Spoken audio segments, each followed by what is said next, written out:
Hello everybody, welcome back to self help group for UPSC. तो अगर आपको याद है तो मैंने आपको बताया था कि हमारा 100 डेज चैलेंज जो है वो स्टार्ट होगा। सो इट इज लाइक अभी एक हफ्ता है उसमें। मतलब मैंने बोला था कि 5 फरवरी इज द डेट, उससे पहले हम स्टार्ट कर लेंगे, मोस्ट प्रोबेबली 3rd या 4th को। तो उसके लिए मुझे आपको शेड्यूल देना है, वो मैं आपको दूंगी। बट ये वीडियो मैंने आपको उस चीज के लिए बनाया था कि मैंने आपको बताया था कि जो भी चीज मैं पढ़ूंगी इस बार मेरी प्रिपरेशन में, and anything that I come across जो मुझे लगता है कि that is important from prelims point of view, तो वो मैं डालूंगी। तो सबसे पहली चीज, दिस ईयर मेरी जो करंट अफेयर की प्रिपरेशन है that will be mostly revolving around newspaper. Because magazine मुझे लगता है हम हमेशा पढ़ते हैं, बट कुछ कुछ चीजें हैं जो हम डेली में ना निग्लेक्ट कर देते हैं। मान लीजिए कोई छोटी सी वाइल्ड लाइफ सेंचुरी है, वो आई तो हमने इग्नोर कर दी। कोई एनिमल है, स्पीशीज है जो न्यूज में था। सो आई जस्ट वॉन्ट कि मैं अपनी तरफ से इतना सेटिस्फाइड हूँ कि आई डिड एवरीथिंग जो भी आसपास हो रही थी, I was aware of it. क्योंकि अगर आप प्रीवियस क्वेश्चन देखेंगे ना, 2023 के, 24 के एंड 2022 के, यू विल अंडरस्टैंड कि अब ना यूपीएससी डेली वाली चीजें ज्यादा पूछते हैं जो आपको आसपास दिखेगा, like jail custody, police custody, you can remember all those things. So I just want कि हम अपनी तरफ से जितना कर सकते हैं उतना करें। So without wasting any time, अभी मैं बस थोड़ा सा ब्रीफ दे दूं इसके बारे में कि मैं इस वीडियो में आपको वो चीजें पढ़ाऊंगी जो मैं न्यूज़पेपर में पढ़ रही हूँ। Like what I am doing is कि मैंने थोड़ा सा पेपर्स पहले पढ़े थे, उसका कुछ कुछ बनाया था। अब जस्ट ये है कि मैंने वो आपके सामने लाने के लिए उसको थोड़ा सा डिटेल में लिख दिया है। अदरवाइज मैंने सिर्फ आउटलाइन किया गया था। मतलब जैसे कि मान लीजिए मुझे ईडी पढ़ना है, तो मैंने ना वो सिर्फ पहले लिख दिया था कि मुझे ये पढ़ना है। तो जब मैं पॉलिटी के लिए करंट अफेयर्स पढ़ूंगी, आई विल इनकॉर्पोरेट दिस। वैसे ही अगर कोई वो है नेशनल पार्क्स एंड न्यूज में, तो वैसा that used to be my approach. But मैंने अभी सोचा था कि अगर मैं कर रही हूँ तो मैं आपकी भी इस चीज में हेल्प कर दूं। I hope it helps you also. So you can rely on me with the fact कि अगर आप में से कोई भी ऐसा है जिसने न्यूज़पेपर पूरे साल नहीं पढ़ा था और उसको लग रहा है कि कैसे चलेगा, मतलब ना, तो द थिंग इज कि मैं इसमें बेसिकली आपको न्यूज़पेपर और पीआईबी की चीजें ही बताऊंगी जो all over the year news में थी। I am going in the reverse order, okay. मतलब पीछे से जा रही हूँ मैं, आगे से नहीं। लाइक दिसंबर, फिर नवंबर, फिर अक्टूबर। तो अभी जनवरी वाला मैंने इनकॉर्पोरेट नहीं किया है। तो you can rely on me with this thing. So let's get started. और ये वीडियो रोज ज्यादा लंबी नहीं होगी। It will just be for 10 to 12 minutes। I will try my best. Actually मेरा इशू ना थोड़ा एडिटिंग में आ जाता है, क्योंकि you can understand even I am studying, I am working also. तो मुझे इतना टाइम नहीं होता कि मैं एडिटिंग कर लूँ, तो उसकी वजह से थोड़ा सा लंबा हो जाता है video. So please pardon me for that. तो आप जब सो रहे होंगे ना, आप बस ये एक बार देख लेना। सो यू विल बी मतलब हैप्पी कि आपने न्यूज़पेपर भी साथ में फॉलो किया है।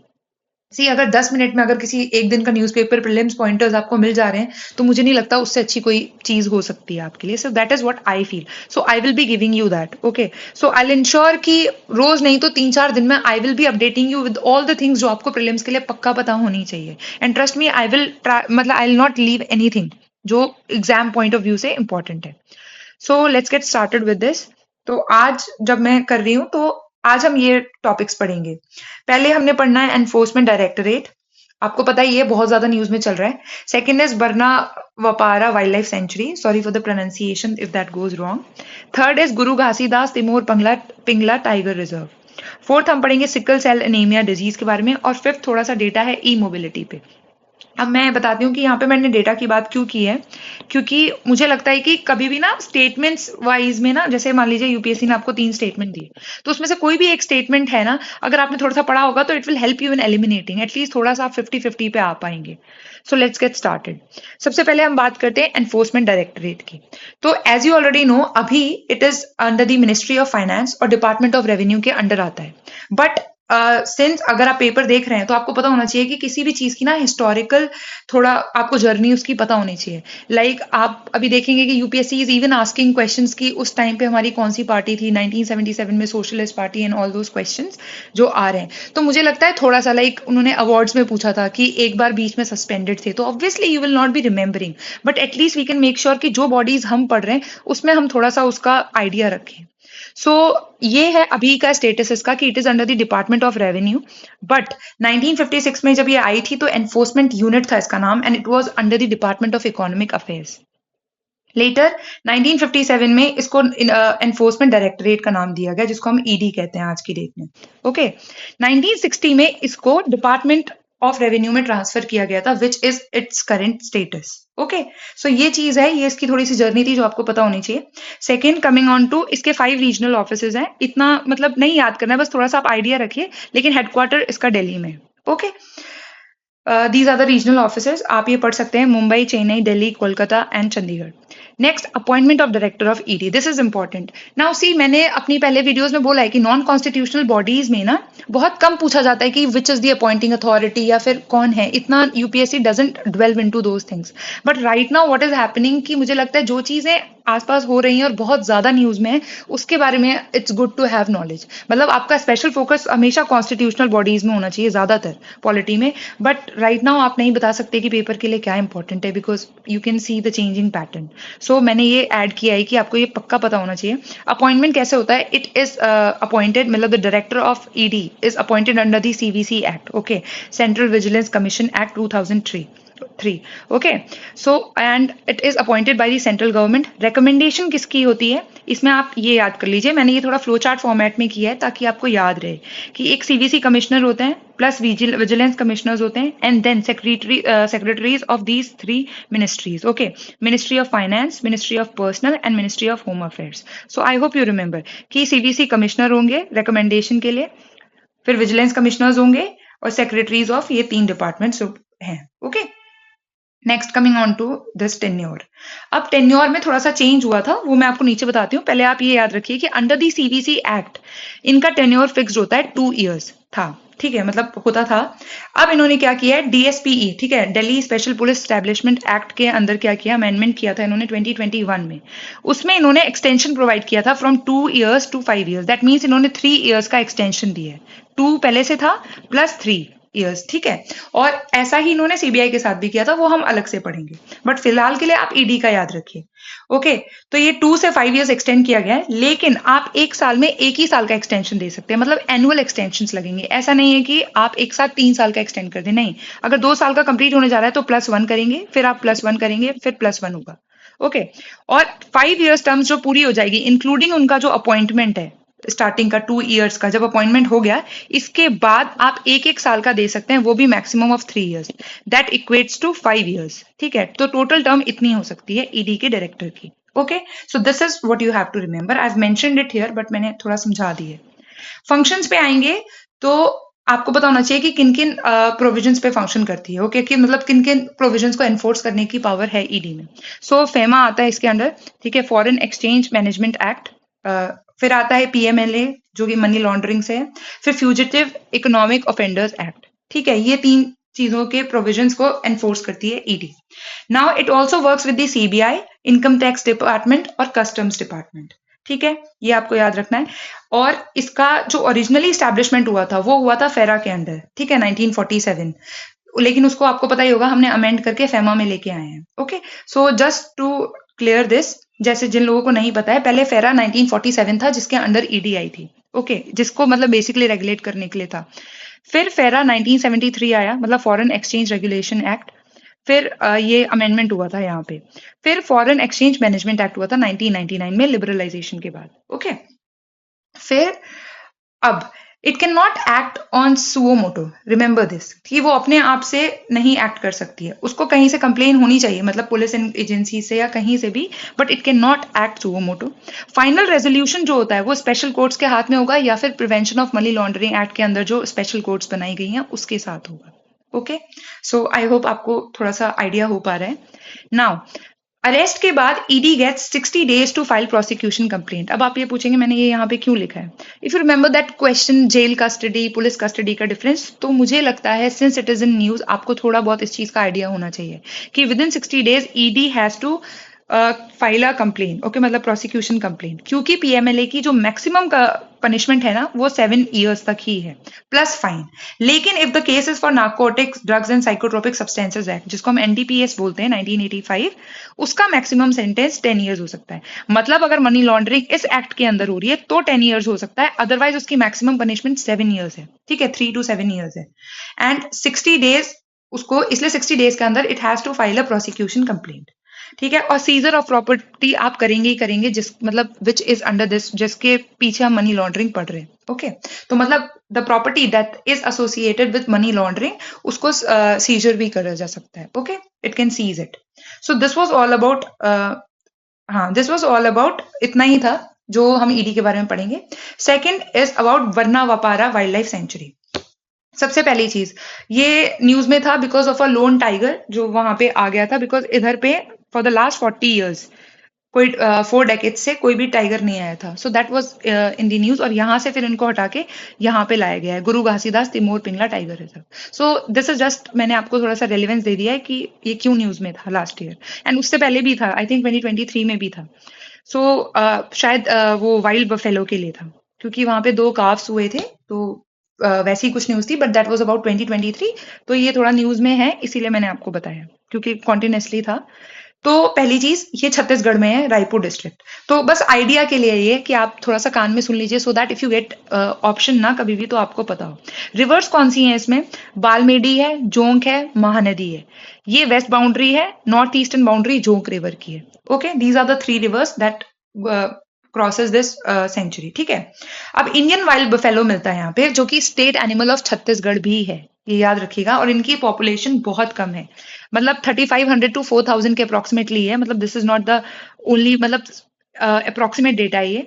और मोर देन 90% पॉपुलेशन जो इंडियन वाइल्ड बफेलो की है वो यहाँ पे ही है, इंडिया में है, and majority in north east, that too in Assam. Okay, तो ये आप याद रखिएगा। देन IUCN की कैटेगरी में इट इज एंडेंजर्ड, और वाइल्ड लाइफ प्रोटेक्शन एक्ट 1972 के अंदर ये शेड्यूल 1 में आता है। So this is what you have to remember, थोड़ा सा मतलब आइडिया के लिए इंपॉर्टेंट है। लाइक क्वेश्चंस आते हैं ना कि it is natively from India, तो नहीं, ऐसा नहीं है। More than 90% of the population उसकी इंडिया में है, बाकी साउथ ईस्ट एशिया में भी है। ओके, इंडियन सब कॉन्टिनेंट में मिलता है, साउथ ईस्ट एशिया में भी मिलता है। So this is what you have to remember. अगर कहीं पे सिर्फ ओनली नेटिव टू इंडिया है तो उस चीज पे ज्यादा ध्यान दीजिएगा, यहाँ पर नहीं है तो आप स्किप कर दीजिए, बस याद रखिए कि हाँ मतलब इंडिया के बाहर भी ये पाई जाती है। Okay, coming on to Guru Ghasidas Tamor Pingala tiger reserve.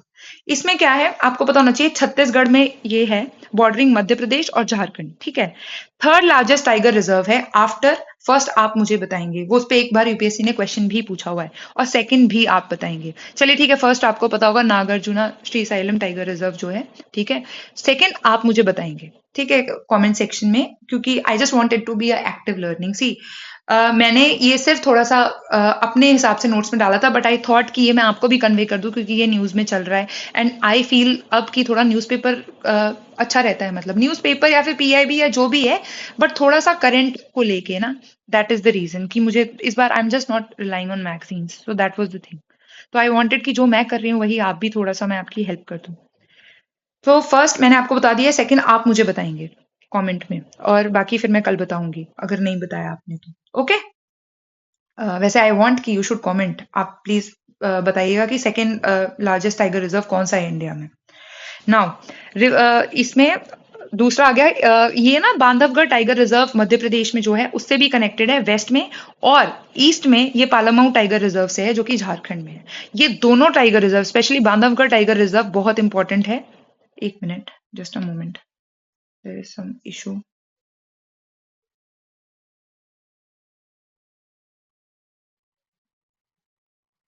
Yes, okay.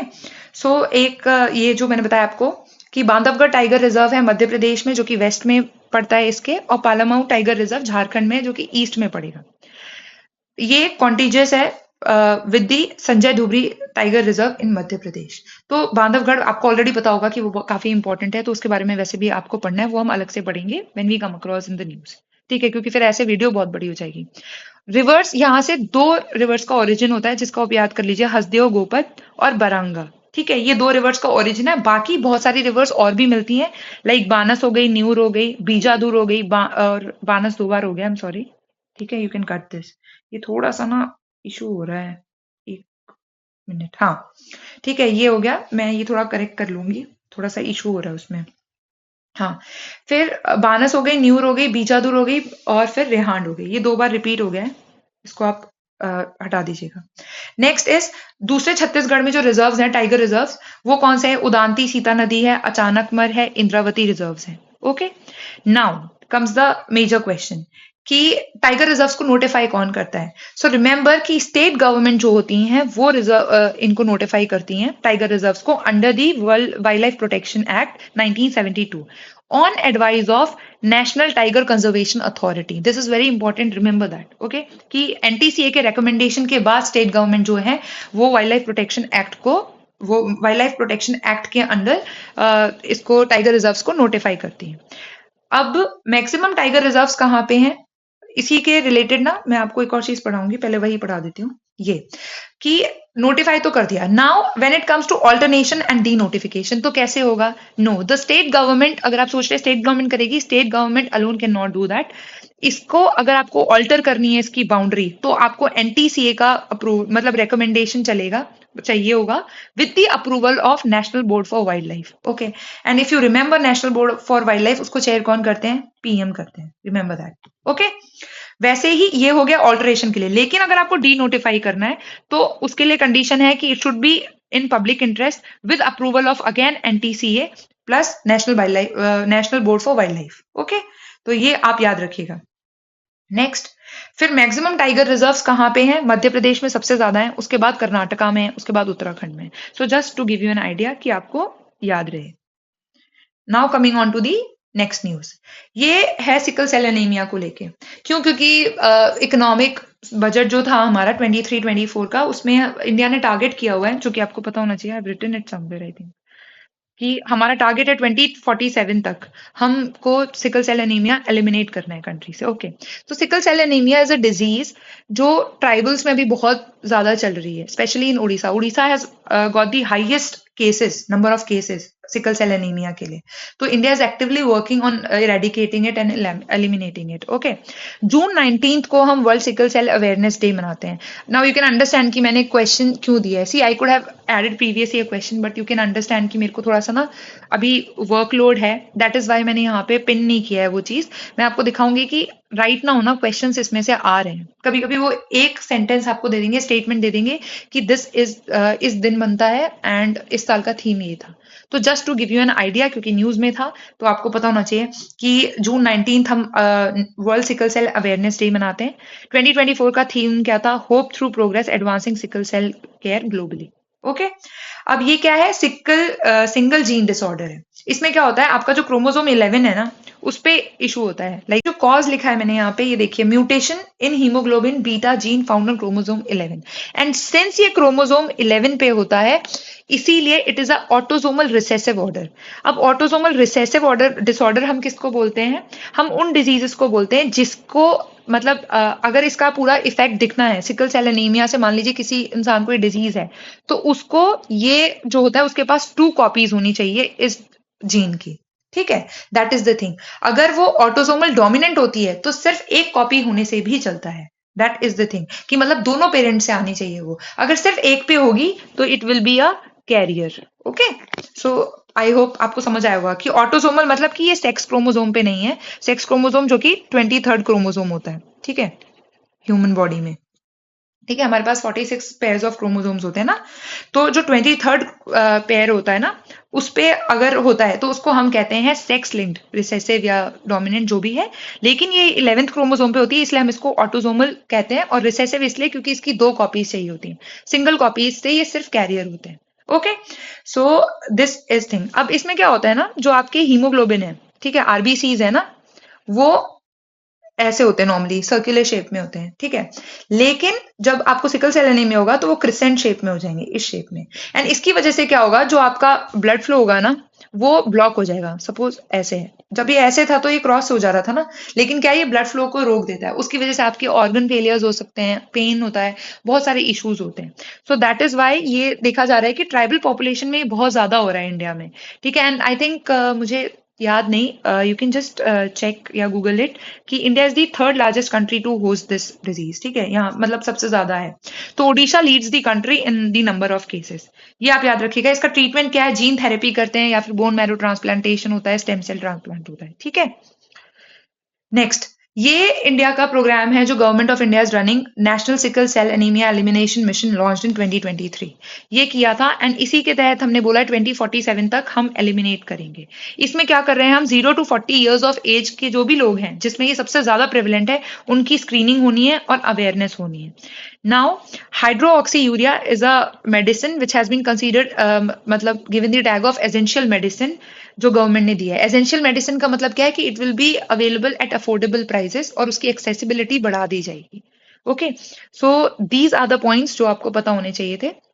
Last, E mobility को देख के ये है कि ब्यूरो ऑफ एनर्जी एफिशिएंसी के हिसाब से लेस देन 1%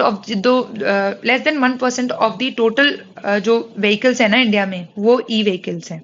ये मैंने इसलिए बोला है क्योंकि कल को ई व्हीकल्स पे अगर या फिर ई मोबिलिटी या किसी भी चीज पे ऐसे क्वेश्चन आ जाए ना, तो you can just get a fact, जो कि यूपीएससी की आदत है कि वो फैक्ट्स डाल देते हैं कि मोर देन 50%, मोर देन 20%, तो आपको थोड़ा आइडिया हो कि इट्स जस्ट लेस देन 1%। ठीक है, उतना भी नहीं है अभी।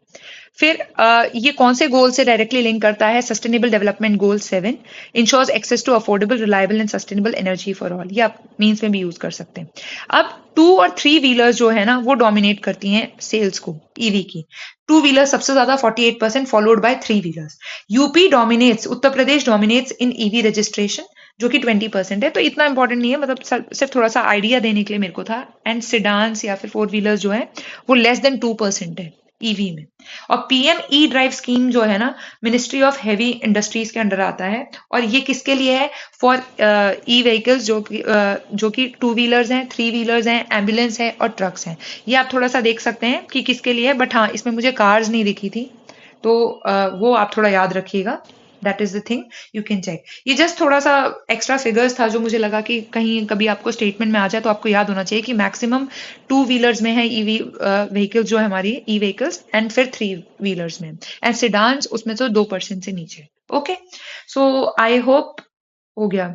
बाकी ये एंटी कन्वर्जन लॉ पे भी थी कुछ न्यूज। ये जो मैं बता रही हूँ आपको, ये 1 दिसंबर के मेरे नोट्स में थी, तो मैंने वो आपको थोड़ा सा सोचा है बताने के लिए। और एंटी कन्वर्जन लॉज जो है वो अभी फिलहाल 8 स्टेट्स में था। राजस्थान अभी मॉडल लॉ लेके आए थे, उनको मुझे लगता है शायद पास नहीं हुआ है अभी। सो दैट इज द थिंग। उसके लिए ये स्टेट्स हैं, थोड़ा सा आइडिया लेने के लिए, कि अरुणाचल प्रदेश, ओडिशा, मध्य प्रदेश, छत्तीसगढ़, गुजरात, हिमाचल प्रदेश, झारखंड, उत्तराखंड, इन्होंने ऑलरेडी लॉ लाया हुआ है एंटी कन्वर्जन पे। ठीक है, बेसिकली ये ज्यादातर मेंस का टॉपिक बनेगा, but just to give you an idea कि आपको पता होना चाहिए कि ऑलरेडी एग्जिस्टिंग है बहुत सारी स्टेट्स में। So this was all for today. I hope आपको थोड़ा समझ आया होगा, and if it could help you तो प्लीज मुझे बताना। ऐसे ही मैं आपको कुछ कुछ चीजें बताती रहूंगी हर 2-2 3-3 दिन पे। और आने वाले टाइम में ना इससे ज्यादा इंपॉर्टेंट न्यूज होंगी, क्योंकि अभी मैंने जस्ट स्टार्ट ही किया है। क्योंकि मेरे पास अभी सिर्फ लिखे हुए थे, मैं उसमें से शॉर्टलिस्ट कर रही थी, तो फिर मुझे लगा let me get an idea over this, कि अगर ये आपको ठीक लगा तो we will continue over this. Okay, thank you.